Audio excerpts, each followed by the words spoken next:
Boa noite. Boa noite. Apesar de estar claro ali atrás, já estamos a mais de 18 horas. Então já é noite, já é considerado noite. Estamos aqui hoje para mais uma live. Eu e a psicóloga Gabi. E acabou de chegar aqui. Deixa eu chamar a minha amiga.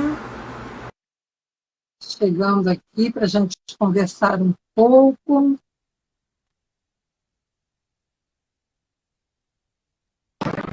Olá!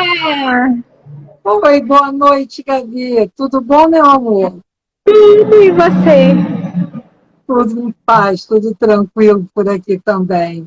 Muito bom Ai, ter você de novo aqui nessa nossa parceria, né? E eu agora, também junto com fico a muito equipe Lotus, contente.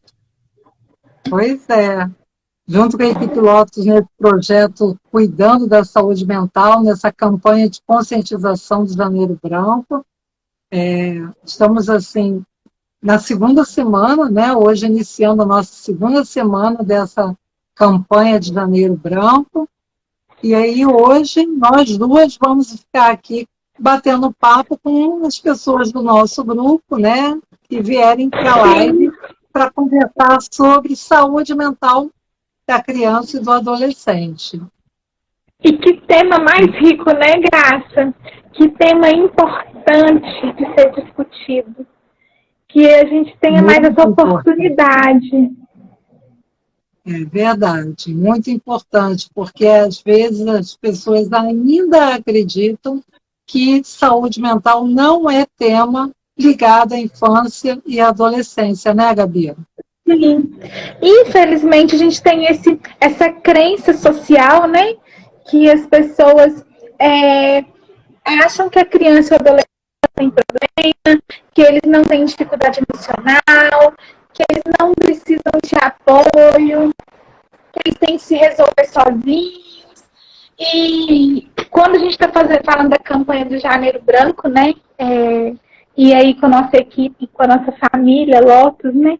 A gente ter essa oportunidade. Nós duas, enquanto profissionais da área da saúde da infância e adolescência, é um presente. É um presente grandioso. Sim, é verdade. Bom, então vamos assim nos apresentar, Gabi. Começa se apresentando, dizendo aonde você está falando, para as pessoas saberem aonde você mora, aonde podem te encontrar mais próximo. Eu, né, sou a Gabriela Lacerda, sou psicoterapeuta familiar, trabalho com crianças e adolescentes, famílias de crianças e adolescentes, e sou de Minas Gerais, do interior de Minas, de Despacho, que é aqui no interior de Minas, que é um lugar que eu amo demais. E o meu propósito, né, sempre foi alinhar mesmo o diálogo das famílias de crianças e adolescentes para que eles possam ter mais prosperidade familiar, né, encontrar um caminho melhor. Verdade. É. E eu sou Graça Castano, sou aqui do estado do Rio, né, São Gonçalo, e essa parceria nasceu justamente porque eu também faço um intercâmbio aí com a criança, com o adolescente, por eu também ter um trabalho. Eu costumo dizer que eu tenho um pé na clínica e um na escola, né? Porque eu também sou professora, trabalho como orientadora educacional e, por conta disso, acabo ficando com um pé tanto na área da psicologia, com avaliação neuropsicológica, mais especificamente, né, orientação aos pais em relação ao processo de reabilitação, muitas vezes muito mais ligado às questões de dificuldade de aprendizagem ou alguma necessidade especial, do que realmente o atendimento clínico em si. Né? O atendimento clínico hoje em dia, como na minha clínica tem outros psicólogos, eu acabo delegando para outras pessoas. E aí eu acho que esse nosso encontro, essa nossa parceria acaba dando muito certo, né? Porque nós nos complementamos como Sim, profissionais nessa área da infância e da adolescência, né, Gabi? E é aí, assim, verdade. no nosso grupo, hoje nós lançamos uma inquietação lá no grupo, né, com relação aos pôster que nós colocamos. Eu gosto, a gente trabalha com criança, a gente tem que se voltar muito para a parte infantil, de como a criança pensa, de como a criança raciocina, a imagem que ela também gosta de ver, né? E eu trago, É. assim, da infância o carinho pela Turma da Mônica. E você, Gabi, você gosta de quais personagens infantis? Nossa, vou te contar que eu tenho uma. Na minha época, eu adorava quadrinhos, eu adorava até tio Patinhas, eu adorava o tio Patinhas, né? E gostava muito da Turma da Mônica. E quando a gente está falando de personagem também, é bacana a gente utilizar esse recurso, né, Graça, igual a gente fez hoje no grupo lá, a gente está alimentando com conteúdo, a gente ter esse conteúdo que falando, conversando com esse universo da criança, que foi a nossa nosso maior objetivo, estar conversando com esse universo da criança para que os pais pudessem também entender um pouco que é através desse lúdico que a gente chega na criança e no adolescente. É verdade.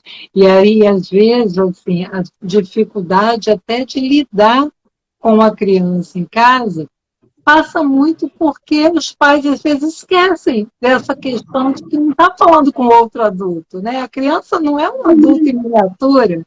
E aí, às vezes, a gente está tão habituado, a gente cai na rotina, a gente acaba, de certa forma, entrando numa rotina que a gente não percebe, que a gente precisa, sim, mudar a forma de falar para a gente poder se aproximar da mentalidade infantil.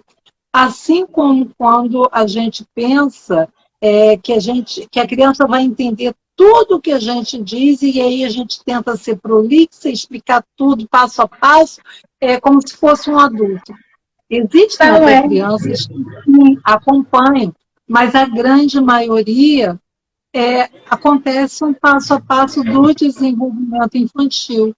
E nós pontuamos isso muito bem no texto que nós fizemos e deixamos lá no grupo, né? Sim. Falando que esse respeito ao desenvolvimento infantil tem que acontecer para que a gente possa ficar atento e observar, porque como a saúde mental também é um problema da infância e da adolescência, eles podem começar a demonstrar esses pequenos problemas de uma forma que os pais muitas vezes não conseguem visualizar tão claro, Com até certeza. porque geralmente é um modelo que eles estão copiando. E como para mim, que sou mãe, estou ansiosa e me digo ansiosa, já é natural eu estar ansiosa. Eu não vou olhar para minha filha e vou dizer que aquele comportamento é de ansiedade.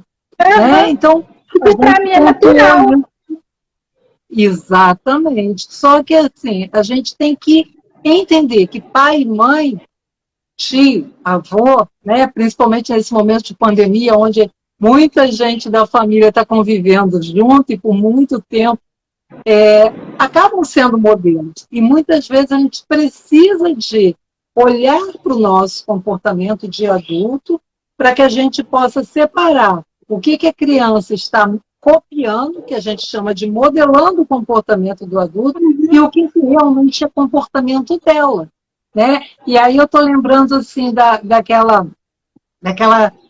nós fizemos 4 pôster, na verdade, né, Sim. falando sobre isso. Eu estou aqui com meu outro computador aqui aberto, e o primeiro que nós pensamos foi: está tudo bem, meus pais se separaram, e olha que aumentou o número de separação por conta da Sim. pandemia. E aí, Então, por o que visto eu tá choro a tudo bem, noite né, toda? Graça? Pois Assim, e aí quando chega a aquela noite e criança eu choro. boazinha, tudo tá bom. Isso também é um sinal, né? Que E aí a gente tem que falar disso para incomodar as pessoas que estão aqui com a gente. Porque Isso. tem que pensar, uma criança que está sempre tudo bem para ela, um adolescente que está sempre muito tudo bom, esse menino nunca reclama, esse menino nunca pede nada, esse menino tá tudo, nunca chora, esse menino tá errado. Tem alguma coisa errada. Até porque a gente tem que dar voz à criança para que ela aprenda a fazer as próprias escolhas. E quando eu digo dar voz, não quer dizer que ela realmente vai escolher o que ela está dizendo, não. Muitas vezes a criança vai falar e desejar coisas que não fazem bem para o mundo dela. Sim. E aí entra o adulto, fazendo o quê? Acolhendo o que a criança está falando, fazendo uma escuta ativa e, ao mesmo tempo, fazendo e levando essa criança a pensar. Por que desse desejo? Por que de querer esse tipo de comportamento? Né? E aí a gente vai disciplinando. Isso aí. E como você diz também, né, Gabi? A criança que está sempre tudo muito bom. Ou aquela que está tudo muito bom, mas chega na hora, ela chora, ela vai dormir agoniada, ou acorda chorando de noite porque tem muitos pesadelos, né? São outras possibilidades também. Ou eu posso ficar, meu pai separou, não estou vendo meu pai, minha mãe foi embora, minha mãe me abandonou, a gente não sabe, mas aí eu digo que está tudo bem, mas ou eu posso aceitar tudo, ou quando eu não consigo mais, isso vem transbordando em dores na barriga, em dores de cabeça, em desânimo. Pesadelos à noite, né? É o xixi na cama, é um mau humor, é a raiva descontrolada, que às vezes eu falo que o filho bonzinho, né? Ele é um filho que incomoda pouco. Então, aonde que vai vir a questão dele? É no sintoma do corpo mesmo, é dores de cabeça que não melhoram, é a dor no estômago que não vai embora, é uma alimentação que mudou muito, né? São essas coisas que a gente tem que começar a observar. É verdade, é verdade. E assim, a gente falando em alimentação, um dos grandes transtornos para todo mundo que essa pandemia trouxe foi o aumento do peso. Sim. Né? A grande maioria das pessoas, por conta de ficarem trancadas, acabaram compensando através de comida. Né? A ansiedade se transformou em comida. E esse é um outro assunto que é muito relevante, porque o número de obesidade infantil e na adolescência é um caso estrondoso em termos de Brasil. Né? E aí as crianças muitas vezes querem comer de tudo ou comer o tempo todo ou querem fazer escolhas inapropriadas. E isso até tem porque que também ser orientado. E essa questão da alimentação, né? Esses meninos que estão sofrendo muito de ficar em casa, né, Graça, o tempo todo, não vão para a escola, não vão para lugar nenhum. Muitas vezes estão impedidos de fazer aquelas atividades que faziam, como uma academia, uma natação. Então, ela vai colocando, direcionando todo o sentimento, a emoção dela na comida, na alimentação. E isso é uma questão, sim, de saúde mental e emocional, que deve ser trabalhada com as crianças e adolescentes, porque eu não falo, mas eu como, eu não reclamo, mas eu como, eu não estou chorando, mas eu estou comendo, né, para substituir um monte de coisas que não consegue expressar. E é muito importante isso que você trouxe, sabe? Porque realmente está preocupante essa situação das crianças sem escola. Né? Isso está me preocupando muito, muito, muito, porque a aula online não substitui de forma nenhuma a escola presencial. E o quanto que isso vai impactar na saúde emocional e mental dessas crianças e adolescentes que estão aí, né, no 2020, 2021. Pois é, e eu acho que assim, uma preocupação que é nossa em termos de profissionais atuantes da saúde mental é justamente isso. Por quê? Porque todo esse impacto da pandemia, que na verdade nós estamos vivenciando há quase um ano, isso também vai ter um desdobramento daqui a 2, 3 anos, que é o transtorno do estresse pós-traumático. Porque muitas Sim, pessoas até pensam que estão lidando muito bem, estão conseguindo lidar, mas daqui a 2 ou 3 anos podem estar apresentando sintomas psicossomáticos e não se darem conta de que o gatilho foi justamente neste momento de uhum, pandemia. Né? uhum, Então, assim, nós que somos profissionais da saúde mental, nós sabemos dos desdobramentos e das preocupações que nós teremos daqui para frente, principalmente com as crianças. Por quê? Porque o nível de compreensão das crianças, dependendo da faixa etária, não é tão fácil de lidar. Né? A questão do abstrato, o que é um vírus? Né? Como é que esse vírus é? Por isso que é importante que assim, saiu muito manual, saiu muito material direcionado para a criança, direcionado para você pintar o vírus, porque isso faz com que essa concretude desse momento seja melhor absorvido pela criança. E isso foi distribuído. Mas quando é distribuído, mas às vezes a família não sabe como fazer esse trabalho em casa, e a escola, por sua vez, está ausente nesse momento, porque as aulas online não têm muito tempo para essas dinâmicas, isso tudo prejudica esse desenvolvimento também do sim, emocional, também da compreensão do que é essa pandemia. A gente até vê muitas crianças falando, eles sabem o que é vírus, eles sabem que eles têm que sim. usar álcool, eles sabem que têm que usar máscara. Mas muitas vezes, isso eu observo muito, eu tenho saído muito pouco. Eu ainda estou em isolamento, o máximo que eu posso. Mas às vezes eu vou ao supermercado, tenho que fazer alguma coisa na rua, e aí eu fico observando as crianças que estão. E aí a gente vê que a mão vai na máscara, a mão daqui a pouco está num objeto, a mão volta Vai na tirar a máscara sem ter máscara, passado né? mal, porque são crianças. Né? Então a gente até compreende a dificuldade da aula, mas é importante que haja uma rotina. E o convívio social com outras crianças é imprescindível Nossa, para interação e desenvolvimento de habilidades, né, Gabi? porque eles, esse prejuízo das habilidades socioemocionais vai sim acontecer, já está acontecendo, né? Já está acontecendo esse prejuízo. Né? E aí, como que essa criança pode ter um outro sintoma, que é um sintoma gritante, né? É uma graça que a gente até andou trabalhando sobre isso. Ansiedade, picos de ansiedade. Né? Eu acho que a gente até fez um desses quadrinhos aí sobre isso, não fez?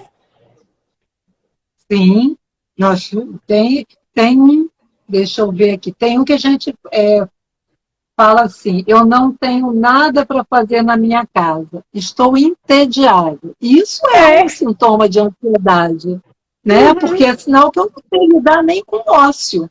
E isso é uma Sim. coisa que não é só criança que está sentindo, não, né, Gabi? Tem muita E aí, gente adulta também sentindo. tem uma pessoa que está dizendo aqui, Estela, uma das Isso, minhas a filhas Estela está tem 5 colocando. anos e diz que não quer voltar às aulas, porque disse que quer ficar em casa, que foi bom. Já me preocupei, porque eu via muitas mães dizendo que os filhos queriam voltar. O que seria esse sentimento? Olha, a gente tem duas coisas aqui, tá, Estela, que são importantes a gente falar, tá? Sua filha tem 5 anos, ela está numa fase de adaptação na história social mesmo. Essa fase de 5 anos, 4, 5 anos, que é o período pré-escolar, quando a criança está ali na escola, é para aprender habilidades sociais. Claro que o pedagógico é importante, mas nós vamos estar valorizando muito mais agora, nessa idade de 5 anos, o social. Porque é onde ela vai aprender a se frustrar, é onde ela vai aprender a compartilhar, é onde ela vai aprender a dizer dela quem sou eu, como meu nome, mesmo, né? Sabendo que ela é uma pessoa, porque até então, antes disso, ela sabe o nomezinho dela, ela sabe quantos anos ela tem, mas ela ainda não está separada da família, da mãe e do pai, né? É como ser humano único. Então, por que é legal, né? Essa idade ela está na escola? Porque ela tem necessidade de aprender a como ter convívio social, regras, limites, lugares, como se comportar. E quando a criança fala para mim, com 5 anos, que tá tudo bem, que foi bom ficar em casa, legal, quer dizer que sua casa é um ambiente legal, né? Sua casa é legal, gostoso, minha mãe, meu pai, mas também quer dizer que ela não quer se desvincular do papai e da mamãe, né? Ou da pessoa que está ali em casa, que ela não quer ter independência e ela precisa disso para ter autonomia, para ela crescer. Senão ela vai ficar aquela criança sempre ali na mamãe, no papai, né? No cuidadinho da mamãe e do papai. É bom, mas a gente aprende a ter autonomia e a gente vai adquirindo autonomia à medida que eu sei socializar, a conviver, a saber as regras, né? Então, com o papai, eu estou o tempo todo protegida. Eu não vou enfrentar a vida, né? Então ela pode, eu não sei, eu não conheço sua filha, mas isso, assim, né, no meu feeling, que eu estou pensando numa criança um pouco tímida, que aí também para criança tímida é muito melhor ficar em casa do que estar socialmente, né? Então eu estou pensando nisso, que você está me trazendo, tá, Estela? Tem outra coisa, né, Gabi? Uma outra coisa, gente, que a gente também não pode negar. Como a criança ouve dizer que esse vírus está aí e machuca, mata, faz dodói, ela também com 5 anos, ela ainda tem um medo. E isso é importante. Esse medo é importante que seja acolhido, é importante que seja conversado. Então, assim, quando a criança fala isso, como mamãe, como papai, eu tenho que abrir espaço para esse diálogo. Porque realmente a nossa casa aqui é uma delícia. Mas você já pensou que lá na escola você vai conhecer pessoas, que você vai poder brincar, que você vai poder aprender? E quando o pai e a mãe começam a valorizar essa autonomia, começam a valorizar essa aprendizagem, essa independência, as crianças querem sempre ser aplaudidas pelo papai e pela mamãe. E quando vocês, como pai e mãe, aplaudem isso, as crianças naturalmente se sentem mais seguras até para superar o medo e conquistar esse novo espaço. Eu costumo chegar e chamar lá no consultório, eu não chamo as crianças de 5 anos, já falo assim, não, mas você já é uma menina grande. Então, assim, eu já coloco assim como uma diferença, né? Uma menina grande já pode fazer algumas escolhas, uma menina grande já pode ajudar em casa com algumas tarefas. Por quê? Porque é uma forma também de a gente mostrar que essas crianças são úteis, que elas também são independentes, que elas também podem ser vistas com potencialidade. E uma outra questão também, que quando a gente fala dessa questão do tédio em casa, é a gente observar que nós temos vários tipos de crianças. E se eu tenho uma criança que fica entediada em casa, e se cansa, por mais que ela goste da casa, ela se cansa por não ter o que fazer, isso também pode levantar um alerta que é uma criança que, de repente, ela necessita de algo diferenciado, ela necessita de um estímulo a mais, né? Não que eu tenha que oferecer muitos estímulos ao mesmo tempo para todas as crianças, não é isso. Mas a gente também sabe que crianças com um diagnóstico de altas habilidades de superdotação, elas também não suportam ficar muito tempo ociosas. Então, a gente tem essas crianças desde muito novas. Embora, às vezes, a gente tenha dificuldade de dar esse diagnóstico, muitas vezes, essas crianças existem no nosso meio e no nosso convívio desde muito cedo. Então, eu tenho que observar os comportamentos para que eu possa ir melhor conduzindo, né? Porque a ociosidade também não é um privilégio de não saber lidar só das crianças. Muitas vezes elas também estão modelando o comportamento do pai e da mãe. Isso. Isso que eu pensei, porque às vezes nós estamos tão agitada e a gente tem a oportunidade de descansar.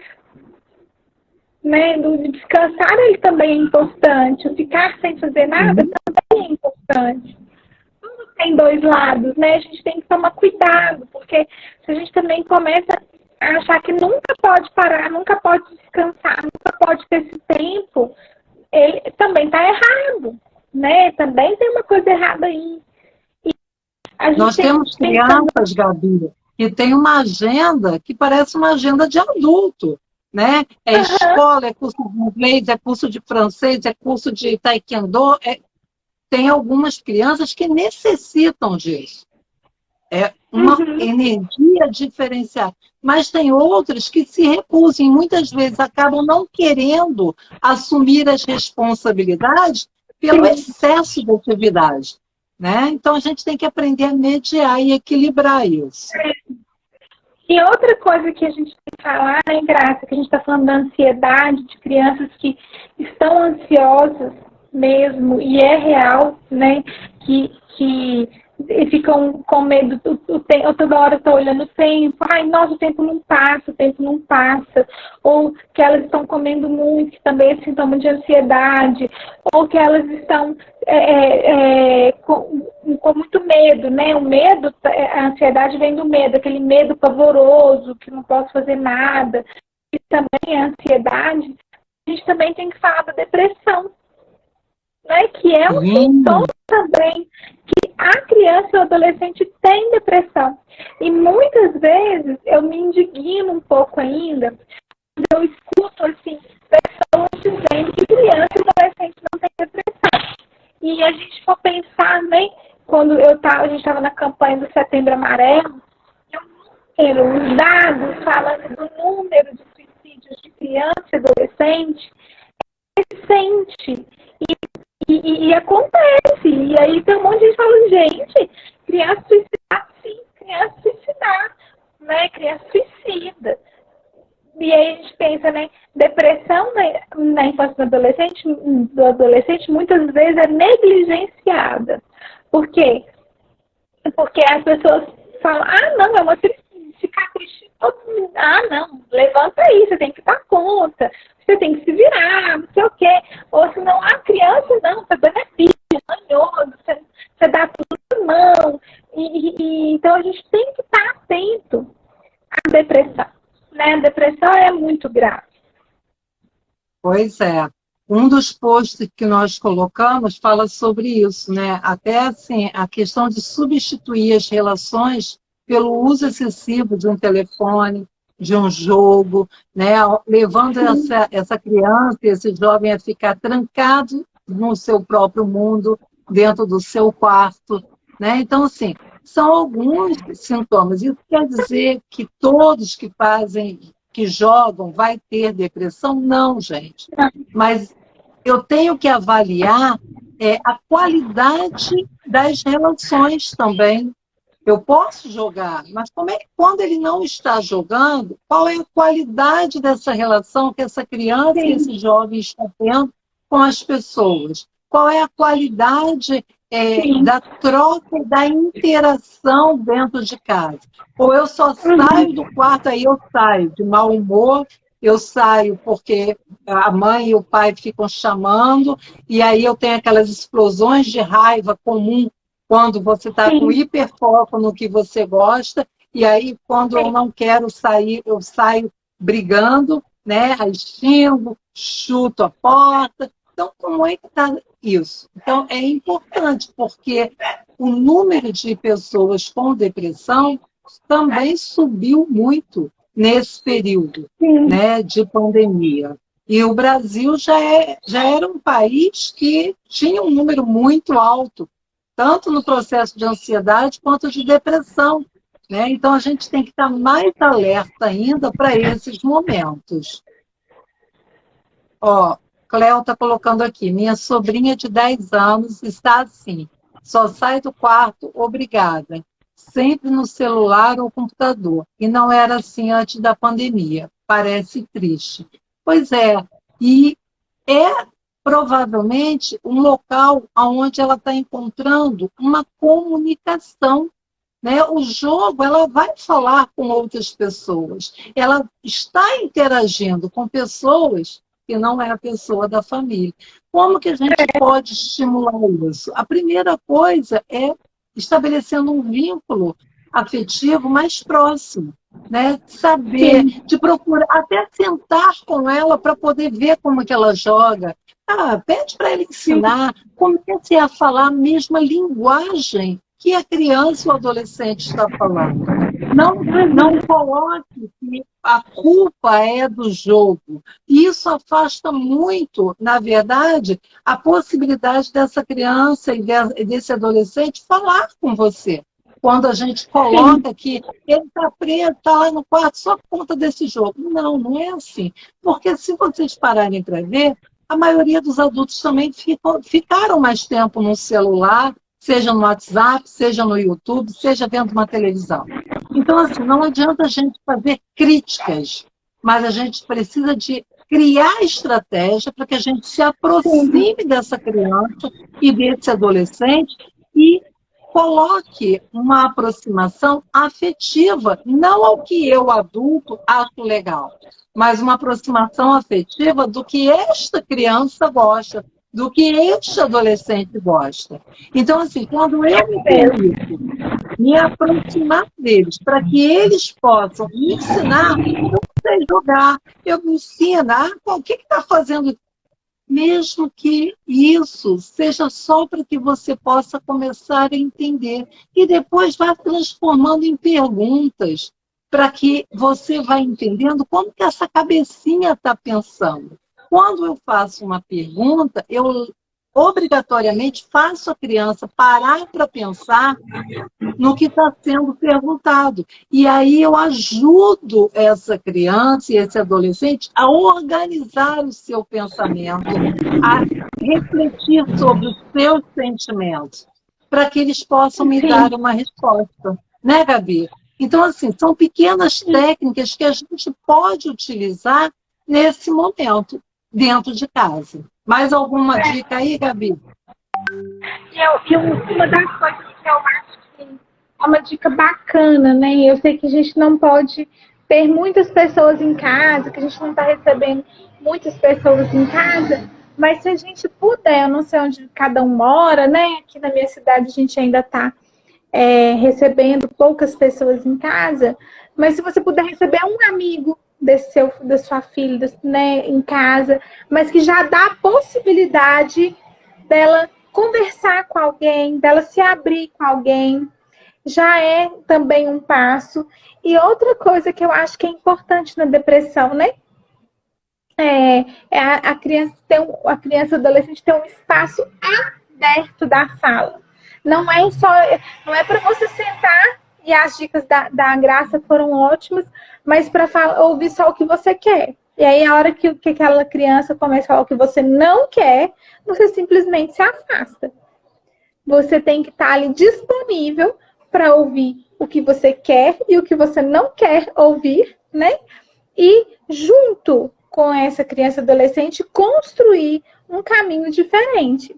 E é construção mesmo, viu, gente? Não é uma coisa pronta, não.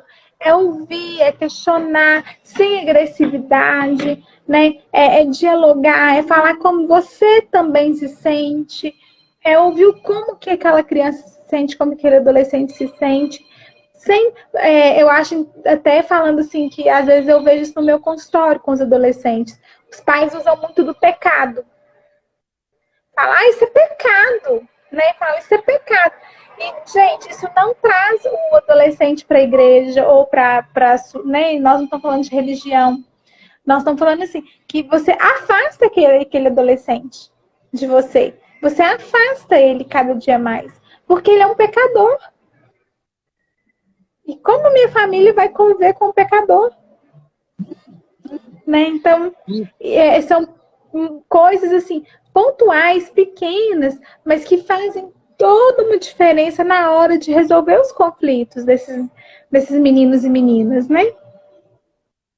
E uma coisa, né, Gabi? Assim como a gente tem que respeitar a fase do desenvolvimento infantil, chega na adolescência, o adolescente também vai passar por algumas fases. E é Sim. importante que a gente também entenda que vai ter um momento em que ele ainda não tem consciência de quem ele é, que vai chegar um momento em que ele vai se sentir frustrado, ele vai ficar em dúvida, ele não vai saber quem é o modelo que ele gostaria de ser. Uma pergunta que geralmente eu gosto muito de fazer para os adolescentes, principalmente no período que eu estou fazendo as avaliações neuropsicológicas, eu sempre pergunto para eles assim: quem é a pessoa que você admira? E quais são os comportamentos que você admira nessa pessoa? E aí a grande maioria ficam impactados com essa pergunta, porque eles ainda não pararam para pensar quem é a pessoa que ele admira. Quando a gente faz isso para uma criança, a criança rapidamente responde: é a mamãe, é o papai.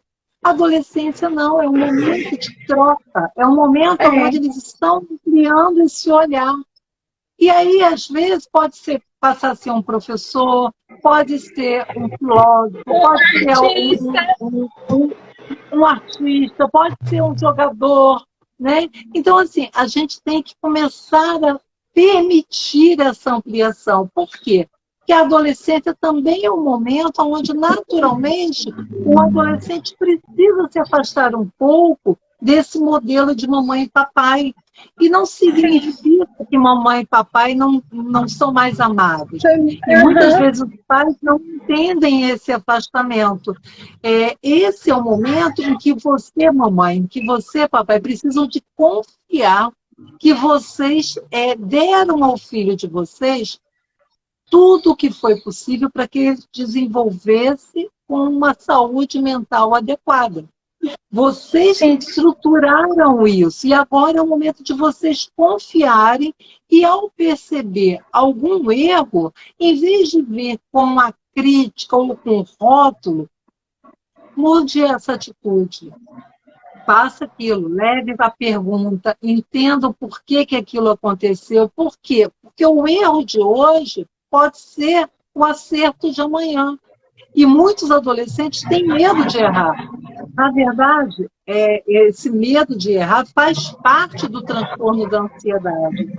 Muitas pessoas têm ansiedade porque têm muito medo de errar, de ser criticada, de ser rotulada, de ser julgada. E a adolescência é um momento onde eu estou mudando o corpo, aonde eu ando e esbarro, aonde eu não começo a ter espinha e não gosto mais do meu rosto, aonde meu cabelo muda a forma. Então, assim, eu começo a não gostar de mim muitas vezes. Sim. Né? E para que uma criança que ainda é tímida, como você falou, né, Gabi, ela não vai expressar isso espontaneamente. E aqui eu poderia até contando, né, que essa menina de 10 anos, ela tem 2 irmãos, um de 2 anos, que requer muita atenção, e um adolescente de 13 anos, né, que é muito falante. E então, é a história do filho bonzinho, né, que é aquele filho que não pode dar trabalho, que a gente falou, né, mas isso tem a ver com todo um sistema familiar, tá, gente? Nós estamos falando aqui por alto, mas a gente está falando também de famílias, né? E cada filho, ele tem uma característica única dentro do sistema, né? E corresponde a determinadas expectativas dos pais. E a gente não está falando que é de maldade ou que é porque foi pretensão. Não, não é isso. É porque cada um vai respondendo do jeitinho que dá conta e vai construindo a partir daquilo que eles podem, né? Então, quando eu tenho um irmão que é pequeno, que depende muito, e eu entendo isso, e eu tenho um irmão grande que fala muito, que não me dá espaço, o que eu vou fazer? Eu vou me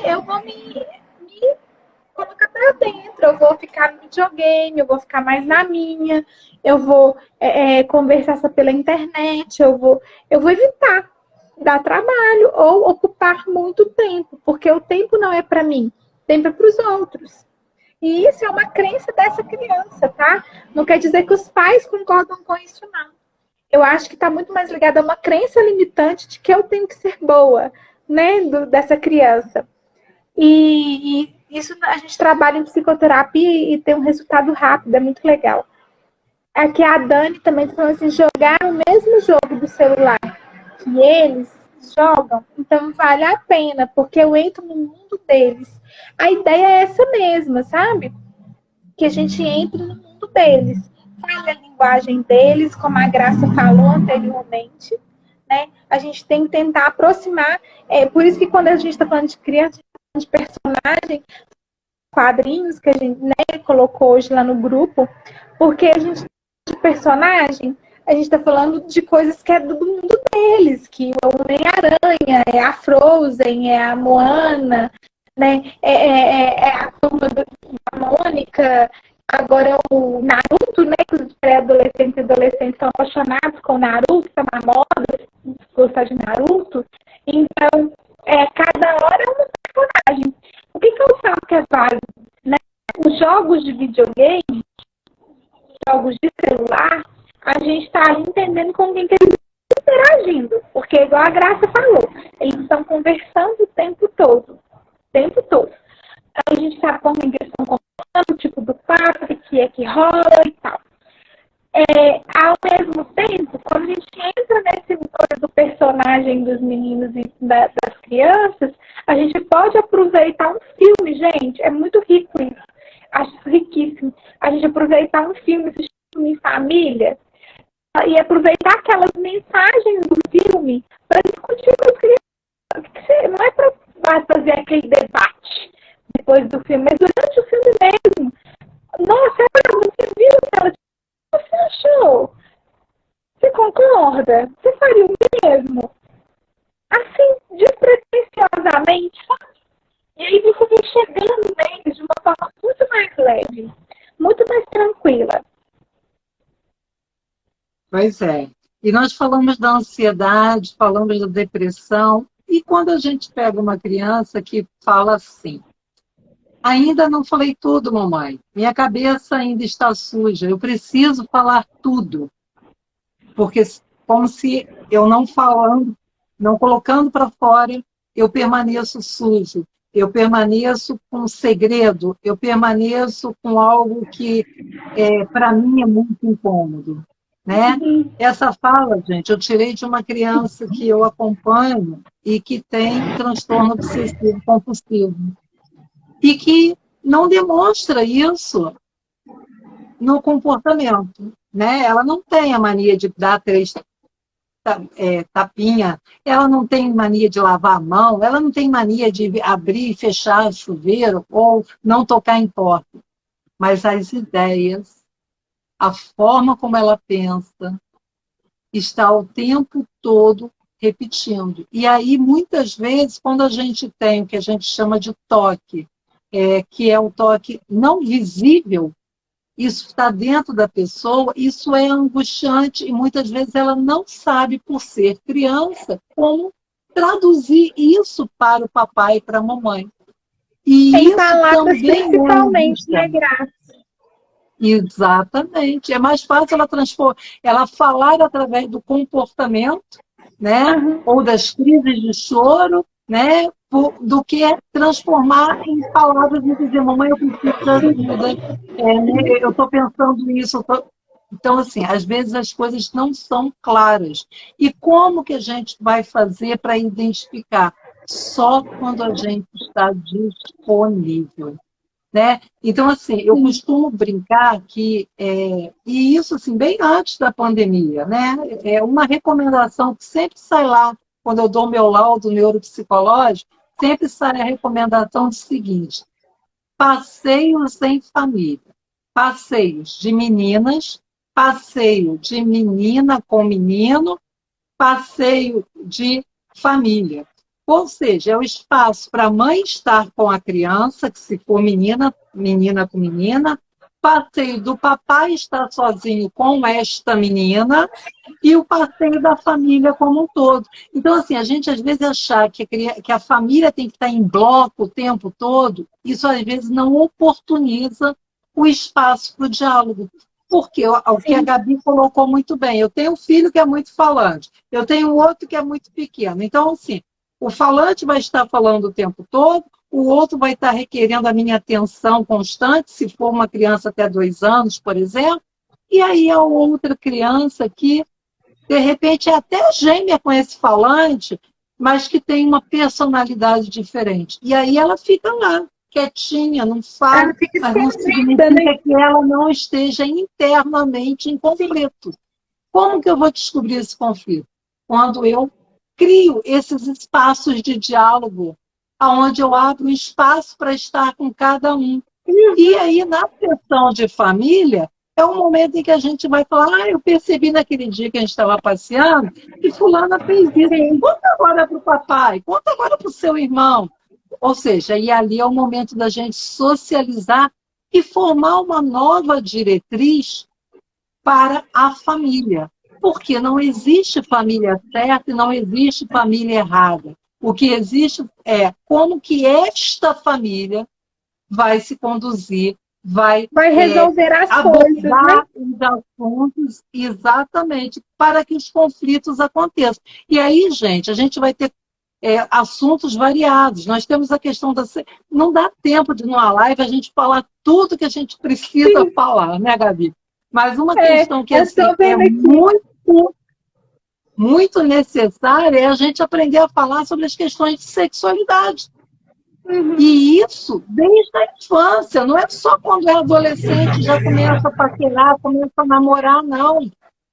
A gente tem que entender que sexualidade faz parte da vida da gente desde o momento em que a gente nasce.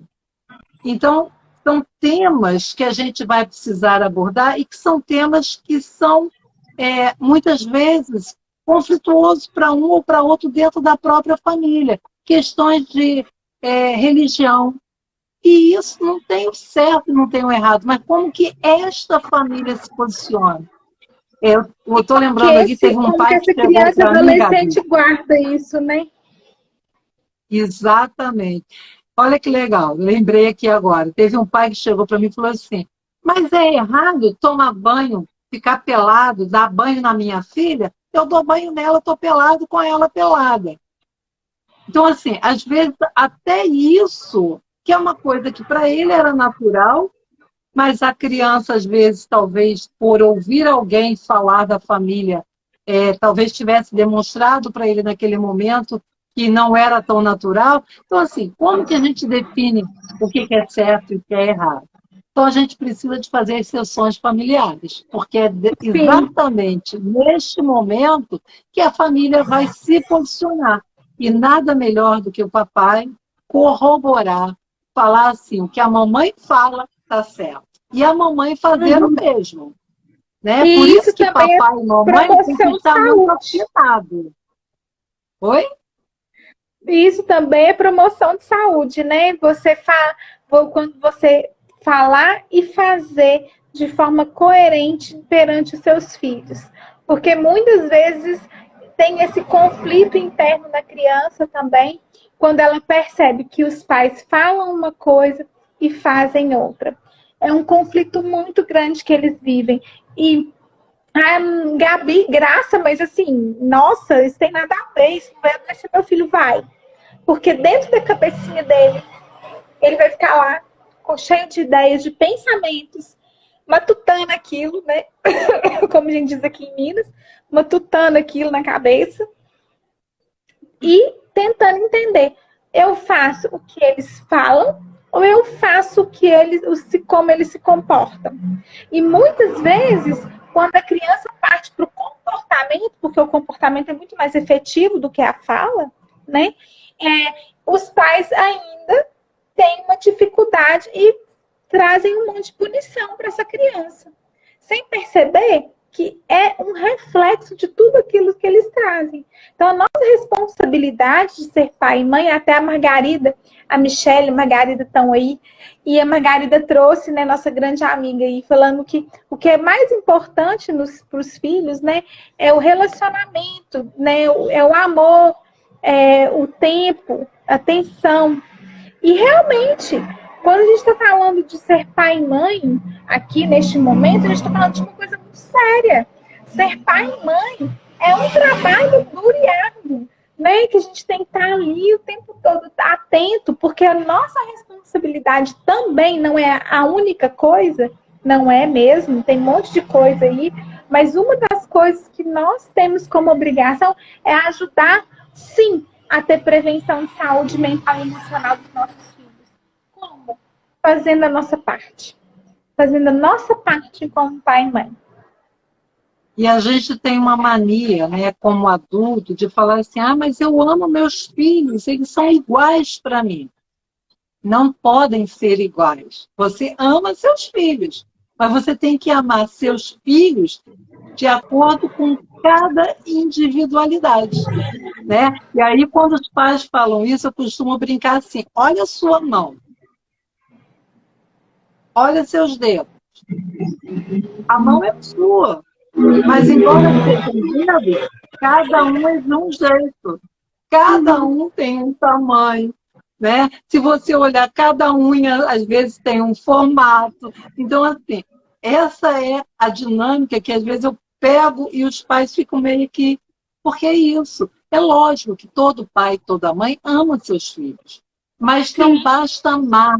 É preciso amar dentro de cada individualidade, porque cada criança tem um perfil. E eu não posso querer que uma criança que seja mais introvertida haja como eu sou, mais extrovertida. Mas ela é menina, eu espero que ela faça isso, isso, isso. Mas, às vezes, ela puxou a genética da família do papai, que é mais introvertida. Então, essa percepção é necessária para que a gente possa realmente aprender a lidar com a individualidade e começar a estimular, respeitar. Não quer dizer que ela não possa se tornar um pouco mais extrovertida em alguns momentos, em alguns ambientes, mas ela não vai mudar o perfil de personalidade dela, e nem deve, porque a gente, para sentir pertencente, a gente tem que ser aceito como a gente é, né? E o básico que a gente espera é o pertencimento, né? É importante que a gente se sinta pertencente à família que a gente tem, à escola que a gente estuda, ao grupo de amigos que eu escolho para estar constantemente. Aí, Graça, a gente está finalizando aqui porque o tempo está acabando, mas eu queria só falar uma última coisa que eu acho que é importante, que nós estamos falando aqui da importância da família, dos pais, né? Mas outra coisa, nós temos N ferramentas para tratar e para cuidar dessas crianças, desses adolescentes, para que eles possam, sim, ter excelente qualidade de vida, ficarem bem, isso ser só uma fase, porque a gente tem que falar que isso tem tratamento, tem, né, tanto ansiedade, quanto depressão, quanto transtorno obsessivo compulsivo, tudo isso que a gente trouxe hoje tem tratamento, tem como cuidar. Então, uma das coisas que a gente tem que... Eu estou percebendo, tem alguma coisa estranha. Nós falamos mil coisas aqui que dão índices, né, de uma criança que está precisando de ajuda. Não espera, não fica na dúvida. Será que eu levo no psicólogo? Será que eu levo no médico? Será que eu faço? Não fica na dúvida, leva. É muito melhor eu levar num profissional e o profissional falar, não precisa de nada, do que eu não levar e ficar no si. E por acaso essa criança ficar precisando desse tratamento, dessa ajuda, que é normal, não tem nada demais. Todos nós, em algum momento da nossa vida, precisamos, sim, de apoio, de tratamento e de ajuda. Então, é sinal de amor, né? Ajudar, sim, essas crianças e adolescentes de todas as formas.